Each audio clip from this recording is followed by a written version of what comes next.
Кому, коли прийшла ідея, де, як, хто підписував оцю історію з АКСТом і як він взагалі з'явився в цій історії? Бо деякі фото, які ви мені надіслали, треба спочатку пояснення. В якій самій історії? В моїй історії чи в історії з накладанням санкцій? Спочатку почнемо з санкцій. Почнемо з санкцій, а потім як він зайшов в вашу історію. Бо щоб люди зрозуміли, чому він такий близький до Наумова і Баканова, треба зрозуміти, щоб наскільки вони поєднані бізнес з інтересами санкцій. Він дуже близька людина до Наумова. Він дуже близька людина до Баканова.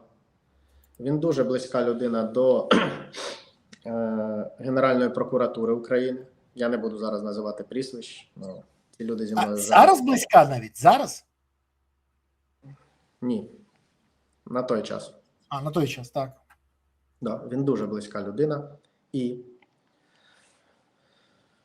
підприємство «Преміум Пакет», яке було гаманцем Наумова та Баканова, воно в Україні було монополістом по на так званому ринку поштових операторів. Вони завозили контрабандою всі товари широкого вжитку, починаючи від одягу, закінчуючи цигарками та кальянним табаком. Взагалі все. Навіть були і наркотичні засоби. Я вибачаюсь, мені Ігор Смілянський, очільник Укрпошти, скаржився, що він не може подолати цю проблему. Він мені казав, що він, як очільник державної компанії, нічого не може зробити, щоб перемогти контрабанду, про яку всі знали. І пояснював, що там і айфони йдуть, і все, що завгодно. Ця техніка, всі айфони в Україні, які були завезені, які продавались на території нашої держави, були завезені через підприємство «Преміум Пакет». І тоді зрозуміло, чому він не міг подолати? Бо СБУ цьому не давала зробити? Да, особисто Наумов та Баканов. І коли були якісь певні сигнали до президента України, Баканов ці всі сигнали просто нівелював взагалі. Він їх зводив на нівець. Я ж повідав, що Наумов ефективний правоохоронний менеджер. Я неодноразово був свідком таких розмов між Наумовим та директором, як називав Наумов Баканова поза очі. Скажіть, будь ласка, наскільки я розумію, саме АКСТ запропонував накладання санкцій. Що він хотів цим досягнути? Боровся з ворогами України, переслідував російські сліди. Навіщо це йому треба було? Дивіться, ситуація дуже проста. Ніхто не міг перемогти, так як вам розповідав пан Смілянський, «Преміум Пакет» цього поштового оператора. Тому що вони завозили на територію України великі вантажі, дроблячи їх на фізичні особи. Навіть на фізичні особи, їх розмитнюючи, немовби, які були вже мертві, які вже ніколи, яких не було в живих, яких не існувало. Просто у них була така схема. На цій схемі держава наша недоотримала мільярди гривень офіційних платежів в бюджет. Ці всі кошти осідали в кишенях АКСТа і керівництва Служби безпеки України на той час.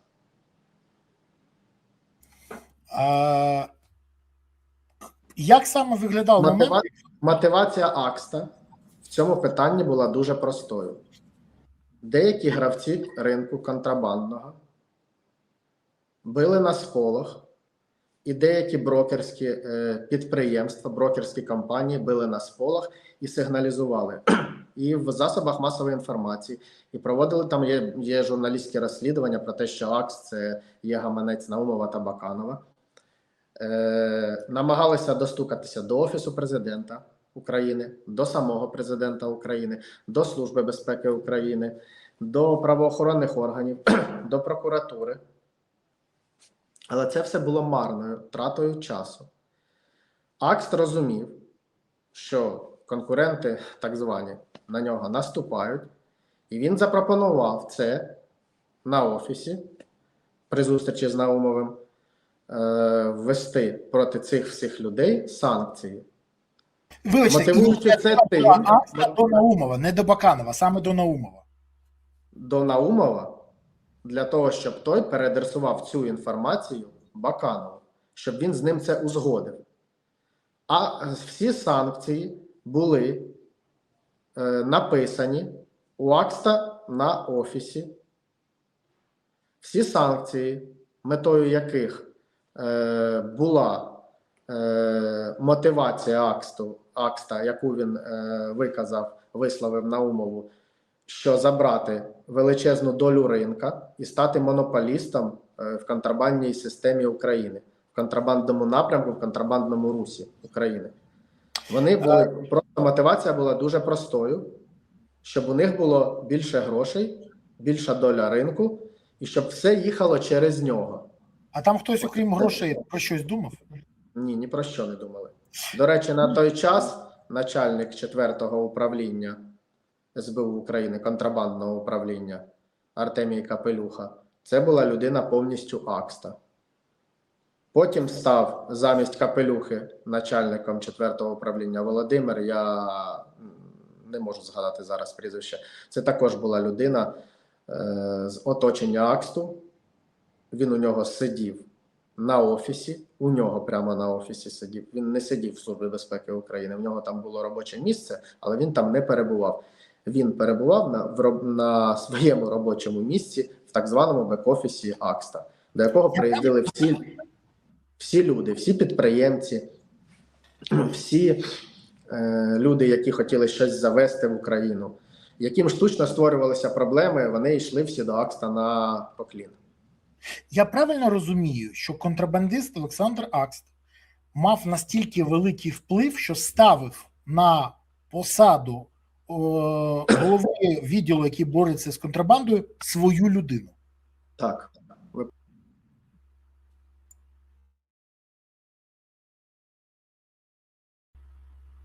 Сергію, ви сказали так, Акст ставив людину на посаду, вплив неймовірний. Хотіли заробляти бабло.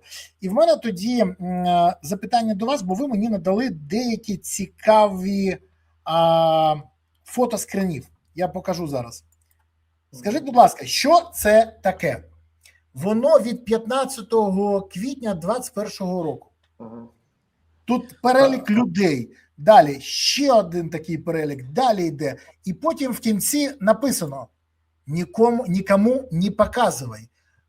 Написано Саша от АО. Це хто такий? Це Олександр Акст. Він у мене так був підписаний в телефоні.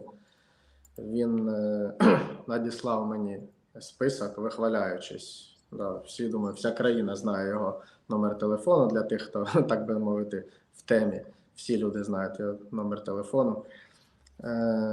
Вихваляючись переді мною, що він цих людей, або деяких з них, буде вносити в список, що він це продавив. Я не зрозумів ніякого логічного навантаження, суттєвого навантаження, в чому суть до мене, я взагалі не розумів. Але що хочу я вам сказати, зазначити, підкреслити, деякі телеграм-канали і деякі особистості, поважні доволі такі особистості, зім'ян, виклали неправдиву інформацію. Я надіюся, що їх ввели в оману про те, що я маю відношення до декількох із людей з того списку. Я взагалі навіть цих людей не знаю. Я їх ніколи взагалі в житті не бачив. Не дивлячись вже на якесь спілкування або якусь дотичність мою до цих людей. Взагалі не розумію. Чесно, мені не зрозуміла якась така тактика захисту у так званих провладних зараз людей на чолі там з Іваном Бакановим, з Андрієм Наумовим, з Офісом Президента. Намагаються мене замарати, що я там то порохобот, то маю дотичність до деяких людей з того списку. Для мене це взагалі не зрозуміло. Правда, взагалі не зрозуміло. А мені цікаво інше. Дивіться, була інформація, що ви теж, дехто там почали писати, ви кинули олігарха Єрмолаєва, до речі, на якого були накладені санкції. Скажіть, будь ласка, перше, кидали, не кидали Єрмолаєва? Друге, як ви пов'язані з Єрмолаєвим? І третім, а хто накладав санкції на Єрмолаєва? Бо ви надали ще і таку цікаву інформацію. Це яка стежка, на базі якої потім СБУ вносила санкції. Розкажіть, будь ласка, цей кейс. І як взагалі пов'язаний Єрмолаєв, Акст? Цікаво? Дивіться, по-перше, якщо вірити всім і тому, що фальсифікують і пишуть в кримінальних справах проти мене, якщо вірити всім тим, хто розповідає, розганяє ці наративи, що я там якийсь шахрай, чи ще хтось там, що я нечесна людина, що я когось кинув. Перше, я відповідаю чітко, на відміну від людей, схожих на Івана Баканова. Я нікого не кидав, я нікого не обманював. Якби в мене, продовжуючи мою думку, було стільки грошей, скільки вони розповідають в мене, там то 40 мільйонів доларів, то 60, то 200 мільйонів доларів. У мене одне просте питання. Навіщо я би хотів повертатися на Україну? Я б собі жив би десь би за кордоном, правильно? Навіщо мені тоді доводити справедливість? Навіщо мені тоді боротися за щось? Ну, в мене просто просте питання. І дуже просте питання, так, у вигляді порівняння. В мене було щось, його не стало. Але воно з'явилося в інших осіб. В таких осіб, як Бойко, в таких осіб, як Чебан, в таких осіб, як Афанасьєв. Про них ми можемо поговорити, якщо ви дозволите, трохи пізніше. І в їхніх союзників. Це все дуже велика корупційна гідра і організоване злочинне угрупування. Я вже казав раніше, якщо чесно, ваша історія варта уваги більше, ніж мого каналу. Я вважаю, що ваша історія варта уваги Нетфліксу, бо може зняти серіал і не один сезон, і не два. І це буде покруче, ніж «Наркос», який виходив на Нетфліксі. Ну, що я можу сказати? Повертаючись до Єрмолаєва. Так, про Єрмолаєва. Повертаючись до Єрмолаєва. Санкції на Єрмолаєва. Хто накладав, як відтермінували, що за це хотіли, ну і далі. І, до речі, давайте по черзі. Розказуйте. І хто такий Єрмолаєв? Почав.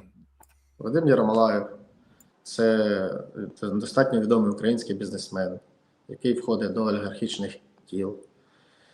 У мене з ним було партнерство по продажу сільськогосподарських культур на його елеватори. В мене з ним були тісні взаємовідносини. З приводу санкцій. Якщо санкції проти контрабандистів це було розчищання ринку під Акста і для Акста, то санкції проти таких людей, як Єрмолаєв, це був їхній заробіток. На основі тежки, яку готувала і інформації, підґрунтя, і подавала СБУ України на Раду національної безпеки і оборони, вводилися або не вводилися санкції. Вони підготували всі матеріали, один аркуш паперу і один аркуш з цих матеріалів ви бачили, я вам його надав, ви тільки що продемонстрували. Вони виріжете це потім, хорошо. Вони підготували ці матеріали. Сергію, не треба вирізати. Повірте, люди не дурні, всі все розуміють. І те, що ви хвилюєтесь, і те, що вони на вас тиснуть, і те, що вони вас пресують, ми все це бачимо. Я вам більше скажу. Після першого відео мені написало багато людей. Я думаю, пускаю цю колбасу. Написали люди. Він не побоявся. Він не святий 100%, але він не побоявся. Всі інші теж не святі, але чомусь не йдуть. Тому розкажіть, будь ласка, все, що є. Це важливо. Бо якщо ви не почнете говорити, повірте, краще не стане. Добре, на основі цієї тежки повинні були ввестися санкції, там були всі підстави, в ній викладені всі підстави для введення санкцій проти групи Алєф і проти самого Єрмолаєва, і проти його оточення.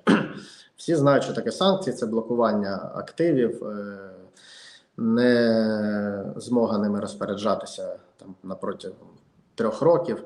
А може я зачитаю трохи з цієї тежки? Це теж важливо, ну, щоб люди розуміли, що там взагалі є. Бо дехто в нас не розуміє, як взагалі вона формується, ця тежечка. А вона дуже цікава. Корпорація Аліф, торгівельна виробнича корпорація Аліф, код такий-то, місто Дніпро, заснована в 95-му році. Засновник та голова Ради корпорації Єрмолаєв Вадим Володимирович. Основними напрямками роботи корпорації являються виробництво будівельних матеріалів, девелопмент нерухомості, аграрний бізнес. Група також представлена на фінансовому ринку, банківські послуги, конвертаційні центри.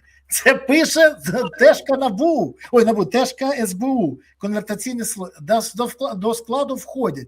Перелік. В 2006 році група Аліф здійснила рейдерське захоплення ДП «Нікопольський трубний завод». В 2012 році компанія ТОВ ВКФ «Укрсельхозпром» придбала естонський банк Марфін Популяр Банк, який корпорація в подальшому використовує для виводу валюти до офшорних юрисдикцій. Наразі НАБУ проводить досудове розслідування у відповідних кримінальних провадженнях. Зокрема, наявна інформація щодо виведення через банківську установу близько 205 мільйонів євро. У 2014 році Національним банком України проведено тимчасову адміністрацію до підконтрольної групи ПАТ «Актабанк», яка в подальшому виявила масштабну схему виводу банківських установ грошових коштів на суму понад 1 мільярд доларів США. Підконтрольна група ПАТ «Аліф Віналь» наразі здійснює господарську діяльність на тимчасово окупованій республіці Крим. І це тільки перша частина. Далі можете розказувати. На основі цієї інформації Вадима Єрмолаєва та всю його групу повинні були внести в санкції РНБО. Він Наумову передав 5 мільйонів доларів кешем та купив Наумову і Баканову 2 квартири в будинку біля Маріїнського парку, біля Міністерства охорони здоров'я, там, де квартира славнозвісного Міндіча. Всі знають цей будинок. Так, і що було далі? Далі Вадим Єрмолаєв не потрапив до санкційного списку. Безкоштовно? Ні, я ж вам кажу, він заплатив 5 мільйонів доларів Наумову та Баканову готівкою. Кошти були передані в моїй присутності. А ви пам'ятаєте, коли це було приблизно хоч би? Це було навесні 2021 року. Так, дякую. І купив 2 квартири на людей Наумова та на людей Баканова. Документи я вам надав. Так. В будинку біля Маріїнського парку, там, де проживав славнозвісний пан Міндіч, біля Міністерства охорони здоров'я. Всі знають цей будинок. Так, так. А в мене ще одне уточнене запитання. Після цього які стосунки були у Баканова, Наумова і Єрмолаєва, коли він відкупився? В них були дуже тісні стосунки. В них почалася дуже тісна співпраця на всіх напрямках. Ні для кого не секрет, що олігарха Єрмолаєва син в Україні займається так званими кол-центрами. Ні для кого не секрет. Щомісяця від Артура Єрмолаєва Андрій Наумов отримав певну неправомірну грошову вигоду, грошову винагороду в різному розмірі. Якщо були якісь проблеми в так званих цих шахрайських кол-центрах, то Наумов реагував і давав команду начальникам обласних територіальних місцевих управлінь СБУ просто його не чіпати. Наприклад, як тут? Да, наприклад, як тут, да. Це відбулося 20 липня. А який рік, вибачте? 2021. Теж 21. Тож вже тоді було відомо, хто займається кол-центрами, хто чим займається. До речі, а це правда, що молодшого Єрмолаєва затримали за ці справи на Кіпрі? Так, правда, наскільки пишуть ЗМІ. Зрозуміло. Я мене не можу підтвердити, тому що я не спілкуюся. Але потім ви пересіклися все ж таки в житті з Єрмолаєвою, далі якось там ви працювали з ним, наскільки я розумію, ви саме казали. І ми до того працювали, і я його познайомив із Наумовим, і з Бакановим, і його сина. Так. Ми до того працювали. І я їх познайомив, так. Потім А вони, потім у вас потім була вони, ідея спільного порту, так чи ні? так, І що далі? да, це оглядини земельної ділянки під будівництво порту. Ну, як ви всі знаєте, він зараз будує на цій земельній ділянці порт, ввівши собі в засновники людину з оточення керівника Офісу президента на той час Андрія Єрмака. На той час, не на теперішній.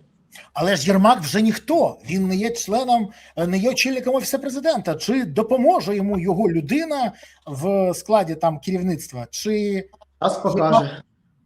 час покаже? Час покаже. Гаразд, але це не єдина історія. Є історія про земельні ділянки з Єрмолаєвим. Що це за історія? Так, це через Наумова та Баканова особисто, фальсифікуючи кримінальні справи проти тодішнього очільника президента Аграрної академії наук проти Гадзала, під тиском кримінального переслідування, вони виділяли земельні ділянки Єрмолаєву для будівництва котеджного містечка під Києвом. Ця земельна ділянка була власністю держави та входила до складу Національної академії наук України, до так званого їхнього земельного банку. Скажіть мені, будь ласка, історія з народним депутатом від «Слуг народу» Гунько, якого взяли на хабарів 150 тисяч, який він вимагав за право надати землі Аграрної академії. Це з того ж кейса? Ні. Це просто дерибанили, просто землю аграрки дерибанили по повній. Так, да, але це не цей кейс. Що було далі? Далі у вас відбувся конфлікт з... до речі, вибачте, я не можу запитати це, бо підписники запитують і просять відповіді.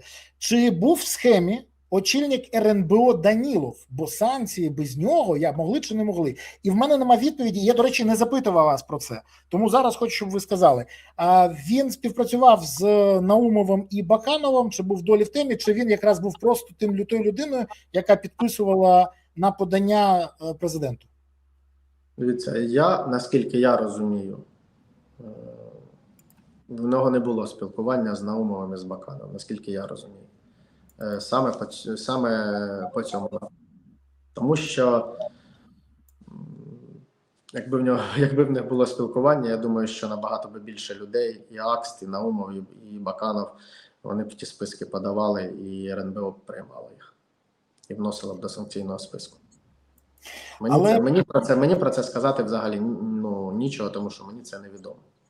Але потім відбувся конфлікт. І більше того, Наумова тоді зняли. Що було далі? Історія вашого переслідування з боку цієї злочинної групи. Дивіться, і до чого тут Єрмолаєв, до чого тут Акст? Взагалі все, що відбувалося. Дивіться, ні на що взагалі це не вплинуло в плані впливу Наумова на правоохоронну систему України, коли його зняли. Він як керував Службою безпеки України до того, як його зняли, так і керував після. Він просто лише переїхав з кабінету начальника ВБ СБУ України до іншого кабінету поруч з Іваном Геннадійовичем Бакановим. До речі, до того самого кабінету, де знаходився той білий диван.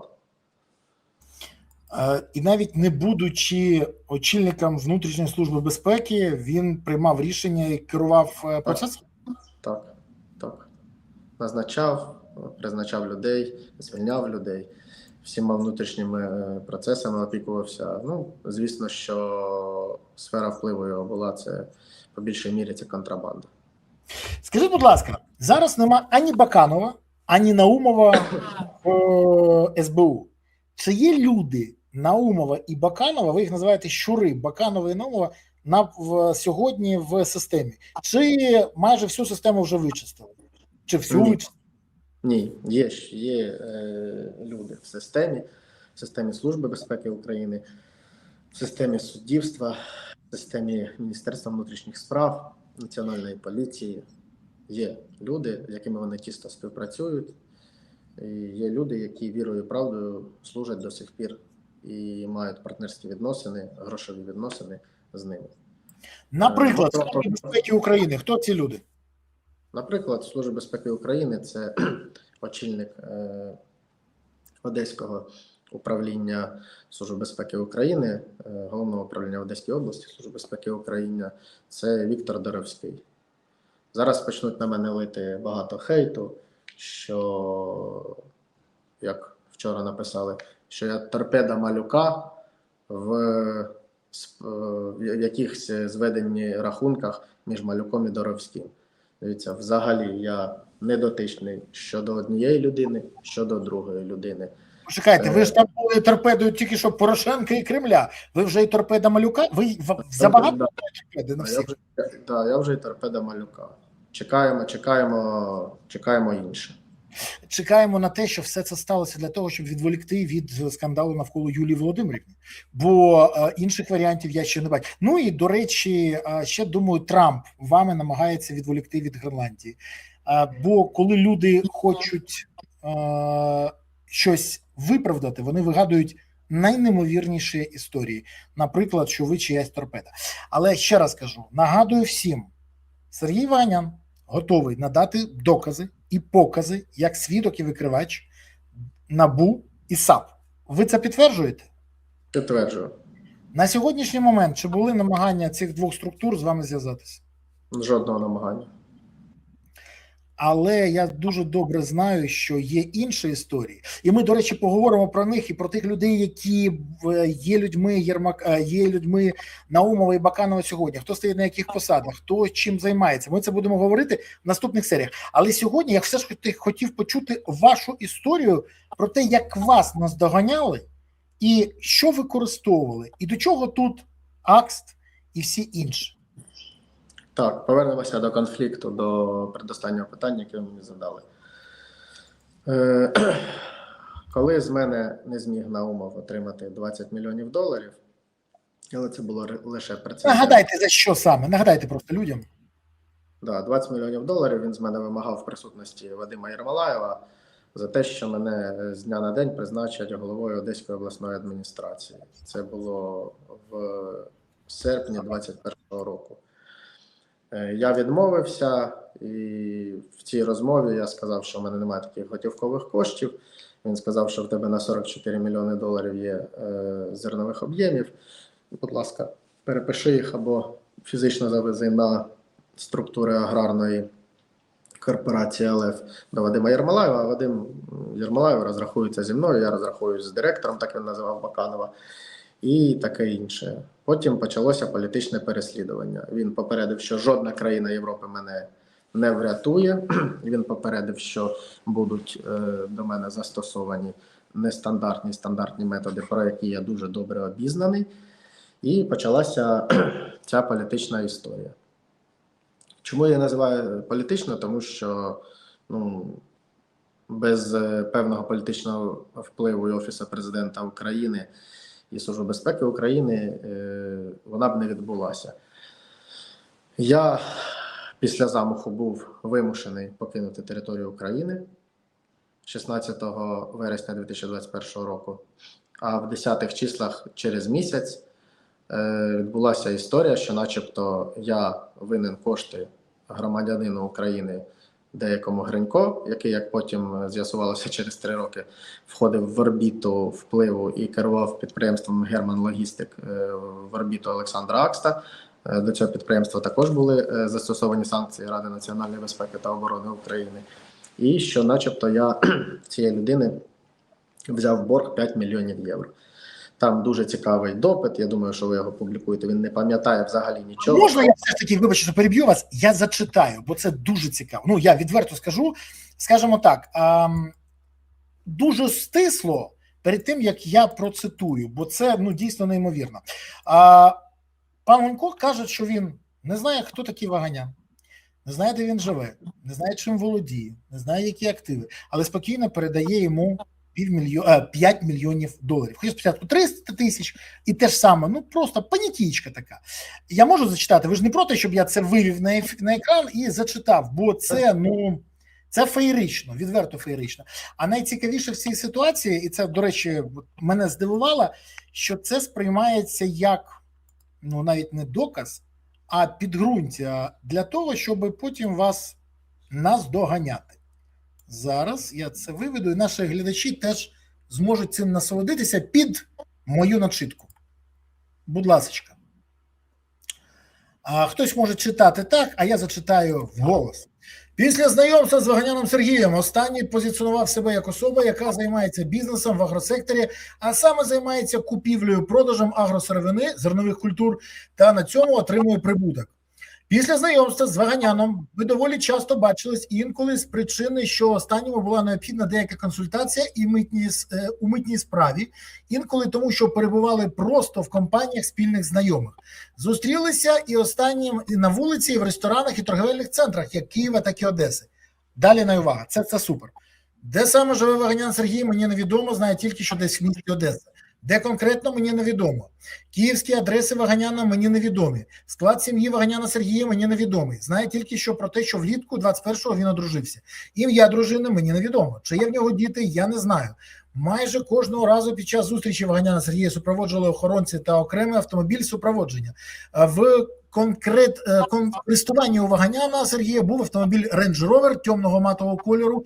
На державних номерний знак не звертав увагу.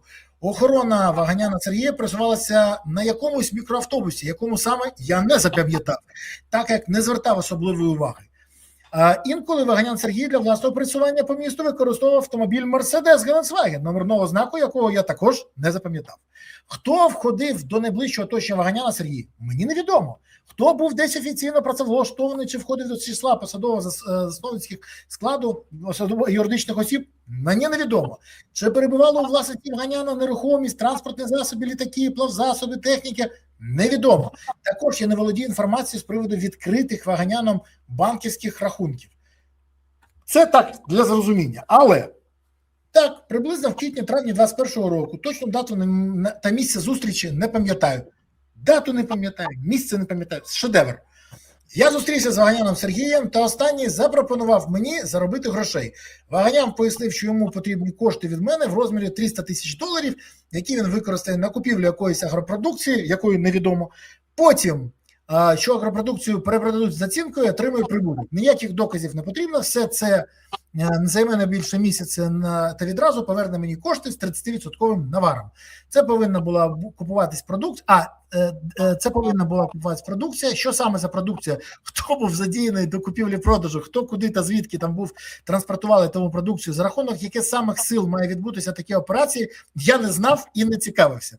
Тому я погодився, оскільки довірився Ваганяну Сергію, та в мене були вільні кошти. Потім, де саме, я не знаю, також не пам'ятаю, і місце, і дату, і осіб неможливо було присутнім приблизно в травні 21-го року, я зустрівся з Ваганяном. Слушайте, Сергій, я вибачаюсь, я ще зараз дочитаю просто, а так часто буває, що до вас підходять люди і кажуть: Сергію, не знаю, хто ви, звідки, чим можете довести, але от давайте я вам навдам грошей, а ви мені допоможете. У вас таке системно, це така довіра до вас у людей просто, чи як? Без коментарів. Гаразд. Для мене це взагалі сюрреалізм, тому що я слідство 4,5 роки переконую, і я, і мої захисники, ми просимо: надайте, будь ласка, трафіки мого мобільного телефону. Чи був я колись в одному місці з паном Гринько? Перше. По-друге, якщо ви розповідаєте, що я був на зустрічах постійно, без свого мобільного телефону з паном Гриньком, будь ласка, у мене була офіційна державна охорона. Візьміть їхні трафіки, хто був тоді на зміні, і складіть, перевірте, чи були ми в одному тому ж самому місці, чи ні. І третє, саме головне, допитайте когось, окрім Бойка, Гринька і ще осіб, яким ви дали вказівки проти мене фальсифікувати цю кримінальну справу. Просто. І все.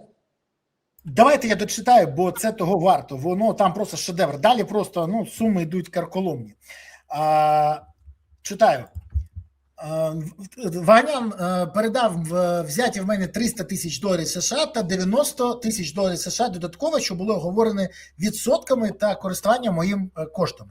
Після цього, приблизно в кінці липня 2021 року, Ваганян Сергій знову зателефонував мені та попросив про зустріч. Зустрівшись з ним десь в центрі Києва, конкретно дату та місце вказати не можу, так як не пам'ятаю.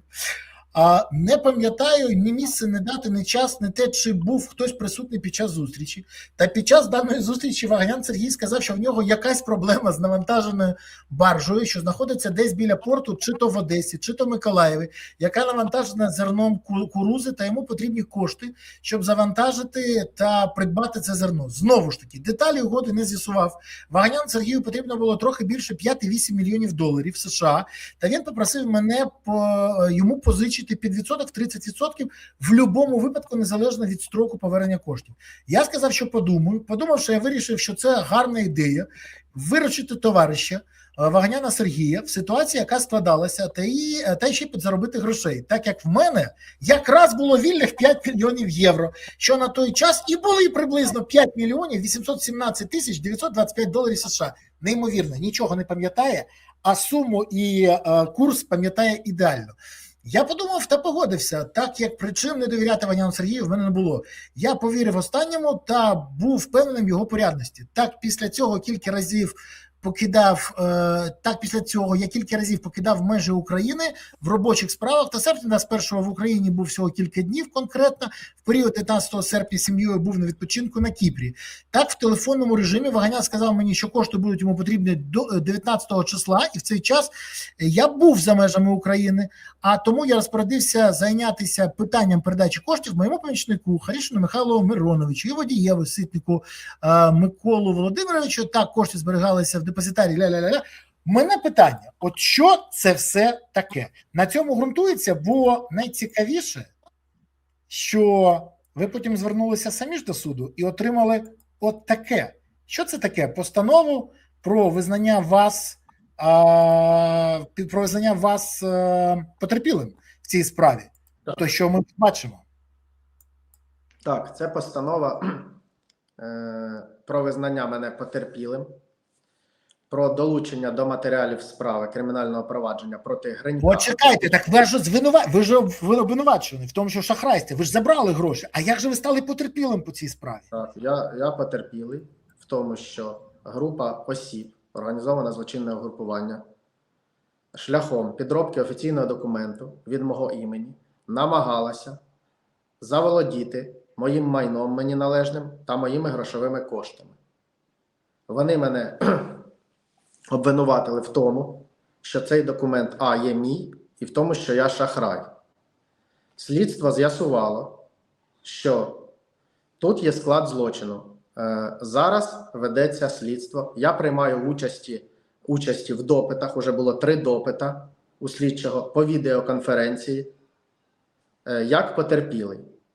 Гринька до сих пір допитати ніхто не може. Але взамін на те, коли я став потерпілий, після 4 років боротьби, на мене відкрили ще одне кримінальне провадження і дали мені підозру в тому, що я групі осіб, Чебану і Афанасьєву, до речі, Афанасьєва Олега зараз судять в Миколаєві, проте за тим фактом, що він у деякої аграрної бізнесменки, до речі, прізвище, не зовсім пам'ятаю, Сольської начебто, вкрав зерно, це вже встановлений факт, на 900 тисяч доларів. І сказав, що в його склад прилетіла бомба.